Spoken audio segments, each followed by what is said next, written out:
The day everything flipped. There are moments in life when power is not in the badge, the title, or the uniform. It's in the truth you carry when no one believes you belong.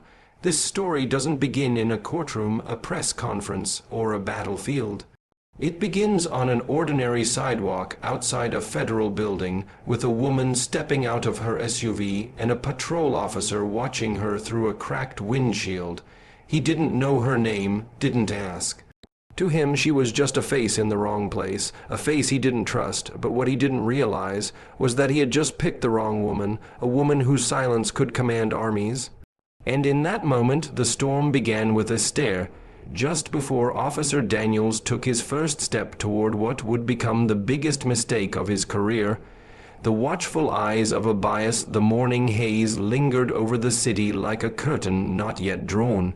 Officer Daniels leaned against his patrol car, coffee in hand, scanning the entrance of the downtown federal complex with a bored, judgmental eye. That's when she stepped out, a tall, striking black woman in a sharp navy suit, stepping from a sleek matte, black SUV. She moved with effortless confidence, like she belonged there, maybe even ran the place. That's what rubbed Daniels the wrong way. In his world, people like her didn't just walk into federal buildings without a clipboard, a visitor badge, and a security escort. Another one playing dress-up, he muttered to himself, eyes narrowing. Without checking her credentials, without a second thought, he crossed the street. His hand rested on his belt, next to his badge, as if authority alone gave him the right to judge. She hadn't spoken a word, but Daniels had already made up his mind. She was suspicious, because she looked out of place to him. Fraudulent assumptions Daniels approached with forced authority. "Excuse me, ma'am," he said, voice coated in condescension. "This area's restricted. You'll need clearance." The woman barely turned her head. "I have it." That answer, calm, direct, seemed to irritate him more. "Sure you do." He laughed, loud enough for nearby pedestrians to hear. "What are you, FBI? Secret Service?" He scoffed. "Lady, you don't belong here. Don't try to pull that stunt. I've seen this before. Fake credentials. You people think you can just walk in and pretend like you're someone important." The phrase "you people" hit like a slap in the quiet morning air. But she didn't flinch. She just looked at him with something colder than anger, disappointment. "I'm going to need you to put your hands where I can see them," Daniels said, now stepping closer, "until we verify who you really are." To him, she was a threat, not because of what she did, but because of what she looked like. And in that moment, he decided she was a fraud. No evidence, just assumption, just prejudice, dressed in uniform. The code that changed everything. Her eyes met his with quiet defiance, calm, collected, not a hint of fear, just patience wearing thin. And then, with the authority of someone who didn't ask to be obeyed but expected it, she spoke 3 chilling words into the air, call in echo.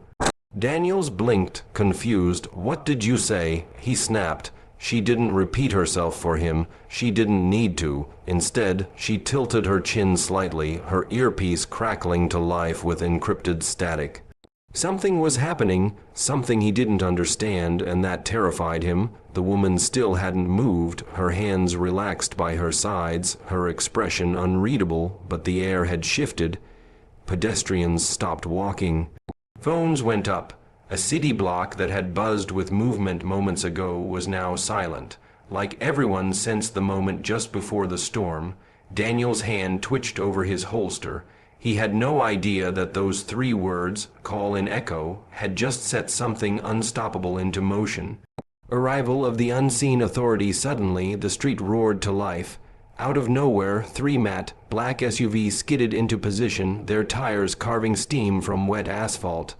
Their synchronized arrival was surgical, flawless. The doors swung open in unison, and out came a dozen figures in full tactical gear. Body armor, rifles, visors, helmets, not a sound, not a wasted step. They didn't shout, they didn't run, they moved like ghosts with precision. Daniels stepped back, his confidence vanishing. What the hell is going on? He muttered, looking at the woman who hadn't flinched. The tactical squad spread out, forming a perimeter, their weapons lowered but ready. They didn't look at Daniels, their eyes were on her, the woman he had just accused of fraud, and then something even more shocking happened. One by one, the SWAT officers snapped into a crisp, flawless salute. To her, Daniel's mouth fell open. "Wait, what? Who are you?" She finally turned toward him. "You'll find out," she said, her voice sharp as a blade drawn in silence. The woman they saluted, it wasn't just respect. It was reverence. The SWAT team didn't hesitate. Helmets off, heels snapped, rifles against their chests. Every pair of eyes locked forward. Their salute wasn't just procedural. It was personal. It carried weight, history, loyalty. Officer Daniels stared in disbelief, as if the world had flipped upside down. "Why are they saluting you?" he demanded, his voice cracking. The woman stood at the center like a general on a battlefield, still calm, still powerful. "They're not just saluting me," she said without looking at him. "They're saluting what I lead." Daniel's face drained of color as realization crept in.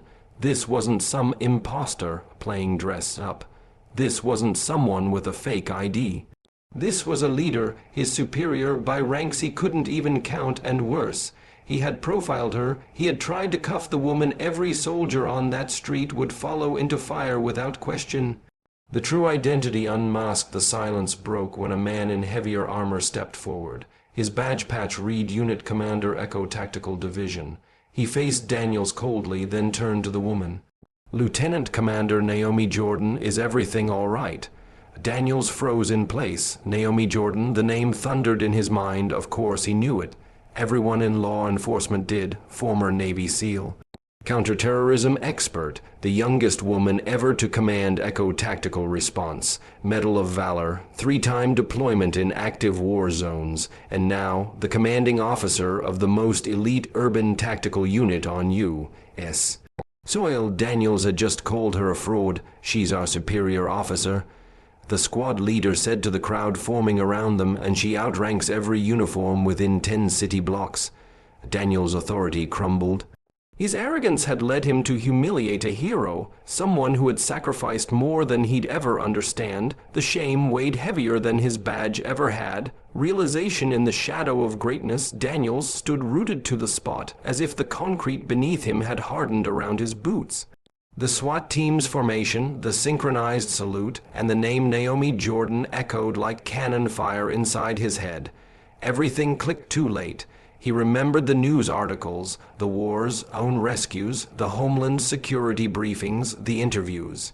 Naomi Jordan wasn't just respected, she was legendary, and he had profiled her, dismissed her, tried to arrest her without asking a single question. Daniel's breath grew shallow. His badge suddenly felt like a mockery of justice, his authority exposed for what it really was, fragile, blind, and built on assumption. He'd seen greatness before, from a distance, behind a screen, but this time it had looked him in the eye. And he had called it a fraud. There was no lecture, no shouting, no revenge, just the devastating silence of a man watching the mirror crack, and realizing he didn't like what stared back. Protocol meets accountability. Before Daniels could stammer another excuse, 2 members of the Echo unit stepped forward, holding body cams and scanning devices. They weren't there to intimidate. They were there for protocol. Commander Jordan turned to them and nodded. "Document everything," she said. "Footage, witness statements. Forward it to internal affairs before end of shift." "Yes, Commander." Daniel's mouth opened, but no words came. This wasn't personal. This was procedure. She didn't need to raise her voice. She didn't need vengeance. She had the law and truth on her side, and now the system he had misused would be turned back onto him. The footage, her calm demeanor, his words, the slurs, the assumptions, was already being uploaded to the cloud. His reputation, his career, maybe even his badge were hanging in the balance, not because someone shouted, but because someone documented. The same law he thought protected him was now being used to protect others from him. The quiet power of restraint as the final commands were given and the officers dispersed. Naomi Jordan remained composed. She didn't gloat, she didn't smirk, she didn't need to. Her silence was louder than any reprimand. She didn't demand respect, she embodied it. Daniels watched her closely, waiting for the verbal lashing, the press, ready takedown, the moment of righteous fury. But it never came. Instead, Naomi turned to him and simply said, "You didn't fail because you didn't know who I was. You failed because you didn't care to ask." Her words cut deeper than anything else could. She wasn't just exposing a moment, she was exposing a mindset, and by refusing to stoop to vengeance, she held the higher ground no courtroom or department policy could offer. She didn't need to raise her voice to put him in his place. Her restraint was its own kind of authority, one born from experience, earned through scars and steel. The walk of command and consequence with everything documented, Echo Unit stood down. Naomi gave one last glance toward Daniels, not out of spite, but with the cool certainty of someone who had seen worse, faced more, and won. Then she turned and walked into the federal building, her back straight, her steps sure, flanked by the very team he thought she didn't deserve. No applause, no press, just duty. The SWAT members who had saluted her earlier now moved aside with reverence, allowing their commander to pass. That walk wasn't just movement, it was vindication. Daniels remained behind, surrounded by silence and the weight of a dozen bystanders who had witnessed it all. His authority, once worn like armor, now felt hollow. She didn't have to take anything from him. He'd lost everything. The moment she walked away, not with fury but with dignity, not with revenge but with respect.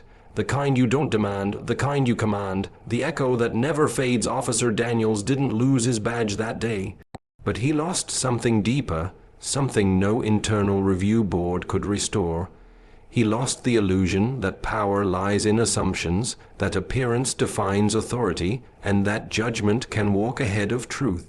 Commander Naomi Jordan never needed to prove herself to him. She already had long before he saw her face. The street returned to its quiet rhythm. The building swallowed her in shadows. The crowd slowly faded, phones lowered, eyes wide with what they'd witnessed. But one man remained frozen in place, no longer in command. The woman he tried to stop hadn't come to fight him. She'd come to lead, and she left behind not a scandal, but a lesson, because in the end, real power doesn't shout. It walks away and lets the truth echo.